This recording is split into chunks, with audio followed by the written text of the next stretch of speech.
Students, I am Najma Sahib, lecturer in Business Studies, Vishwamanopati College, Chitradurga. In last video, we have discussed about the concept of directing as well as the features and importance of directing. We have discussed. Today's video, we are going to discuss about the principles of directing.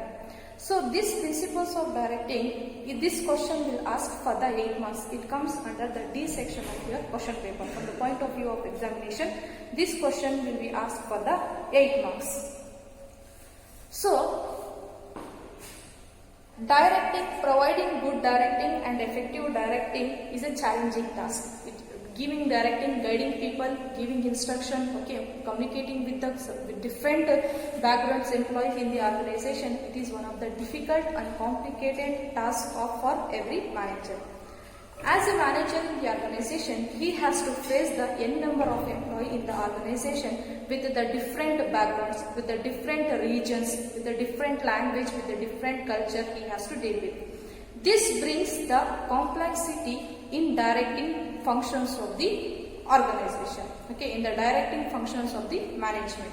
So, the people as a manager, when he is directing or contacting with the people, he has to face the number of worker in the organization or number of the subordinates in the organization who are not from the same background, who are not from the similar nature.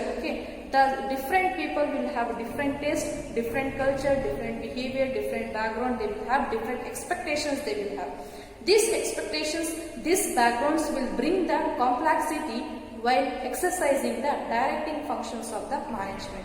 In order to overcome this problem, there are certain principles, there are certain guiding principles or basic principles which guides for the directing, for effective directing or for effective performance of these directing functions. There are certain functions which has to be followed in order to discharge your directing duties effectively and efficiently. So let us discuss one by one the different principles which is guidelines which is given in your textbook. First one is maximum individual contribution. The first principle of directing is maximum individual contribution. This principle give much importance, or this principle emphasize that directing technique must helpful. This directing must be useful or helpful to the every individual in the organization, so that every individual of the organization can contribute or they give their best to their potential. To the best they may contribute to the potential of full of his potential or her potential to the organization in achievement of objective. In fulfillment of objectives of the organization or achievement of the organization, every individual in the organization, they have to work hard in order to achieve the results. So this directing function, this principle says that directing technique should be like such that it should tap the untapped energies of the individual.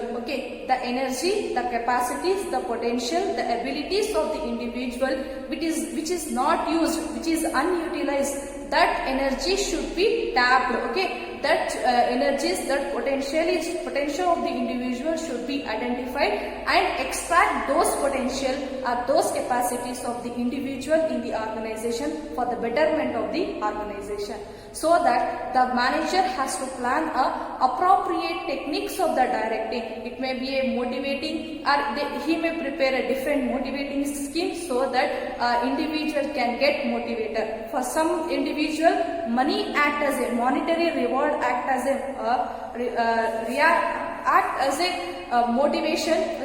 Or for some individual, non-monetary benefits like appreciation, recognition in the organization will be act as a motivation for the performance in the organization. So appropriate techniques have to be adopted in order to derive best from the individual in the organization for the betterment of the organization. That is what the first principles of directing will say. Next one is harmony of objective. Harmony of objectives, this principle says that we often found in the organization that individual objectives. Okay, my objectives, my expectations from the organization will be different from the organization expectation from the individual. Okay, so here there will be conflicts of individual objective as well as the organizational objective.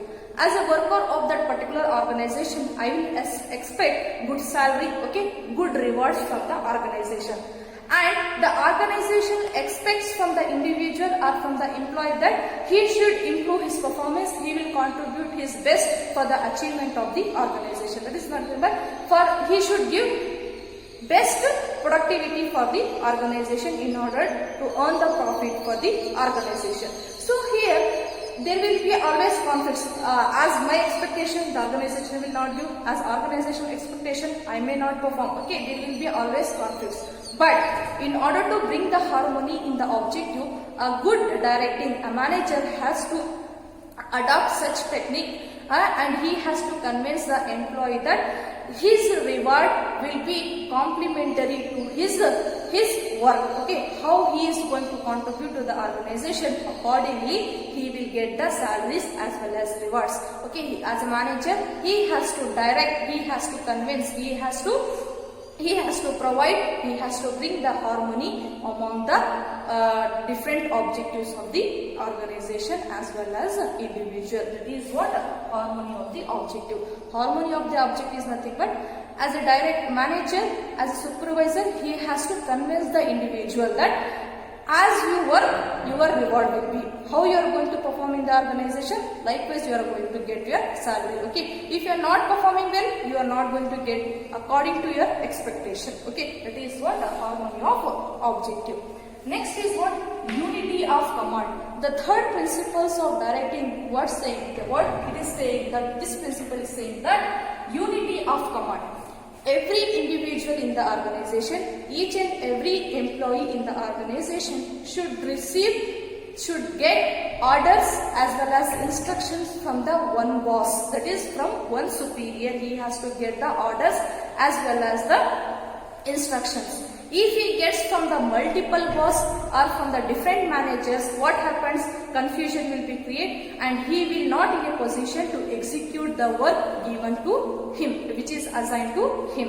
So that unity of command should be maintained in order to discharge your directing effectively. That is your third principle. Next is what? Appropriateness of directing technique. Appropriateness of directing technique. So according to this principle, motivation and leadership technique should be appropriate. Different techniques of motivation, as we have different methods of motivation and different leadership style. Okay, different techniques of motivation and leadership should be adopted according to the situation, according to the attitude of the individual, according to the situation, according to the needs of the subordinates in the organization. Okay, according to the needs, according to the situation prevailing in the organization, appropriate directing technique should be adopted. Okay, for example, for some person, money acts as a motivator, as I told you. Okay, for some individual, promotion will be act as a motivator. So if I work effectively, if I act honestly in the organization, if I work continuously hard working in the organization, automatically I may get reward, I may get recognition. Okay, this act for an individual to improve his performance. Okay, for some other individual, if I work hard in the organization, okay, for me I am going to get recognized or I may be uplifted. Means what? I may get a higher position in the organization. So according to the situation, according to the need of the individual, according to the mindset of the individual, the techniques have to be adopted in order to direct for effective directing. Next is what? Managerial communication. Managerial communication is nothing but this principle says that effective managerial communication at all the levels is essential. Okay, effective communication at all the levels of the management, at the hierarchy, organizational hierarchy, is essential to make direction effective. In order to make your direction effective and efficient, then you should be followed good communication, effective communication or effective managerial communication should be flowed from the top to bottom level.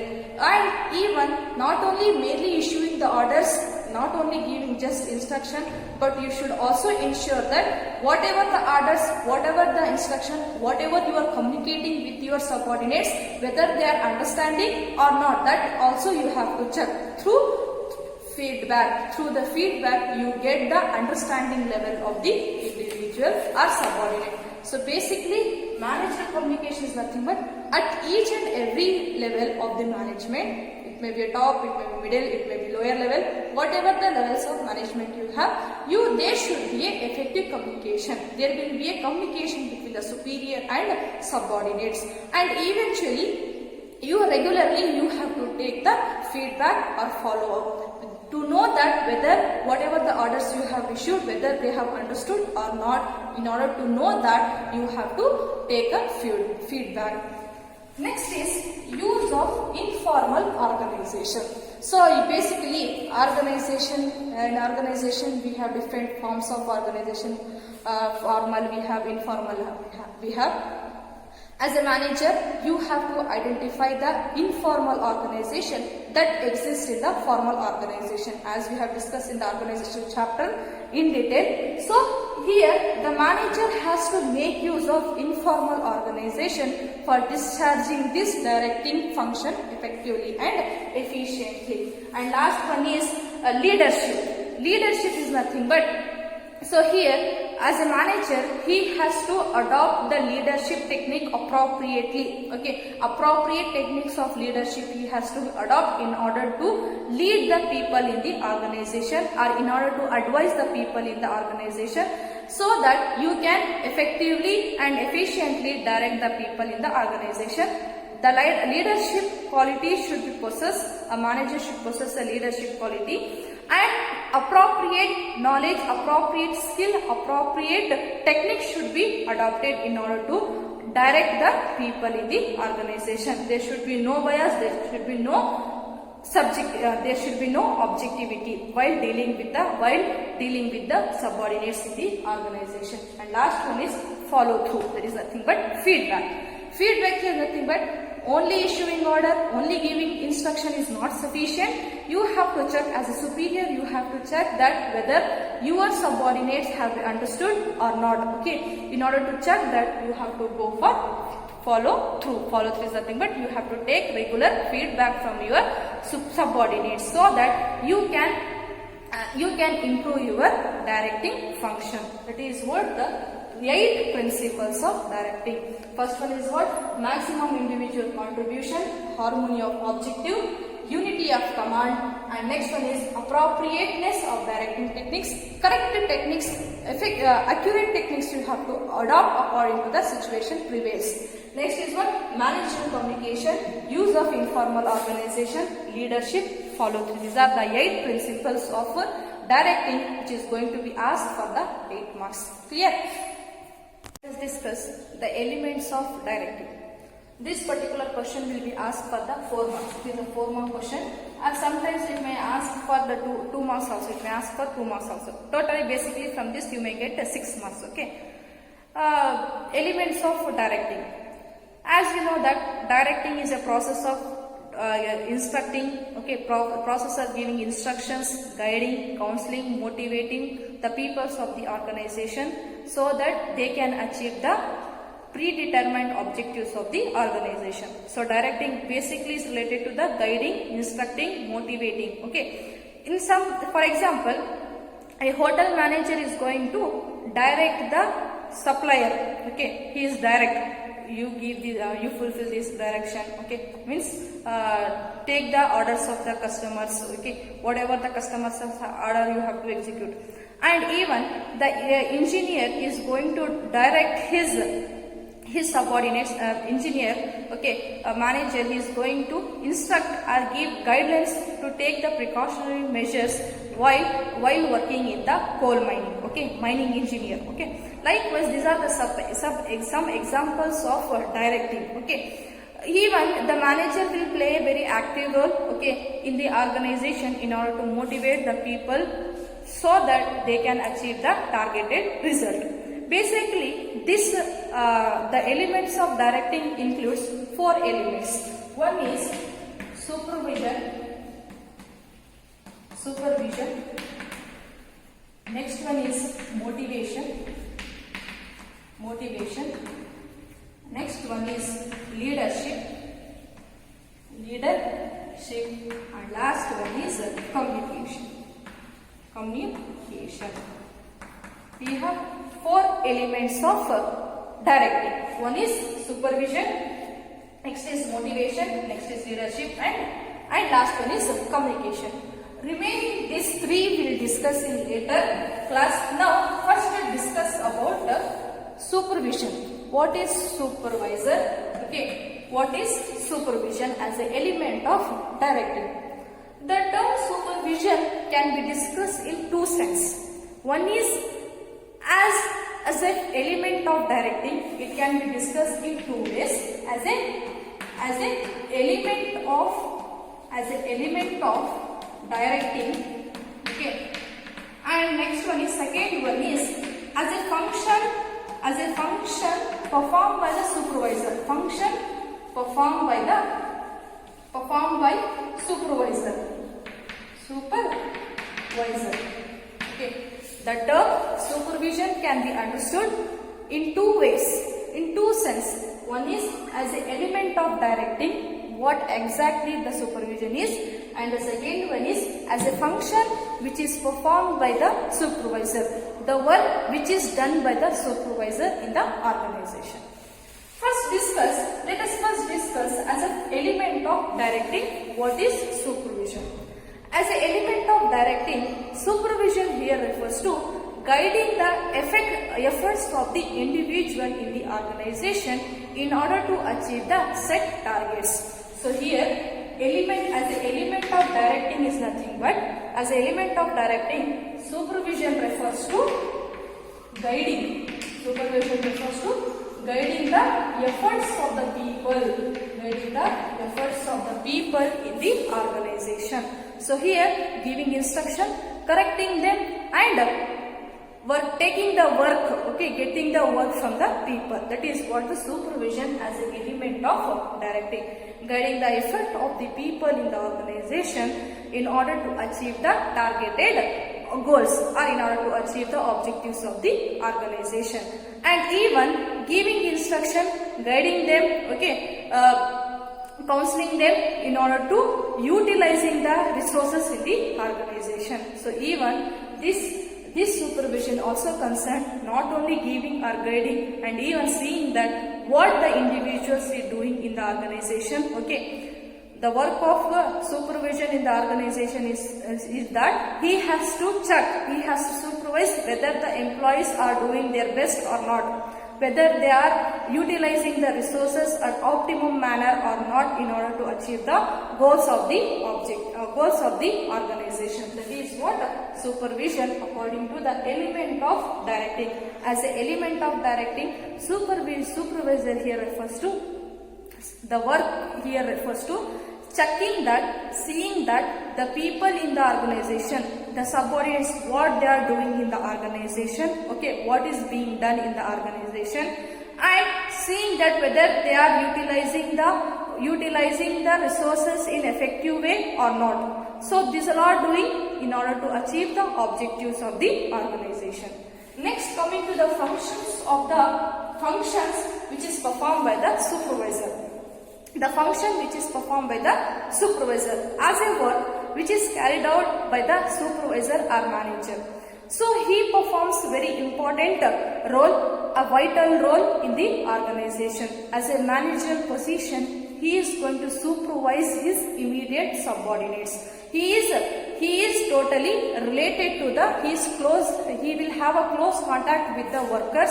Okay, his task is operative level. He is going to supervise the operative level. That is nothing but he is very next to the worker. Okay, he is little bit superior to the worker. Okay, if C is a worker, okay, B will be the supervisor. Okay, like that. He is going to immediately supervise the worker or subordinates in the organization. he will play very important role in the organization because he will have a close contact with the workers when compared to the managers, okay, others managers in the organization. Let us discuss the functions performed by the supervisor. This is very important, and again the functions of supervisor will be asked for the 4 marks. Now let us discuss about importance of supervision. So this question will be asked for the 4 marks. Again, this is important question for 4 marks. Okay, it's a 4 mark question which is regularly asked for your examination. The importance of supervision can be understood with the multiple roles, with the multiple tasks which is performed by the supervisor in the organization. Let us discuss the importance of supervision one by one. The first one is a supervisor act as a guide, he act as a friend, he act as a philosopher for the workers in the organization.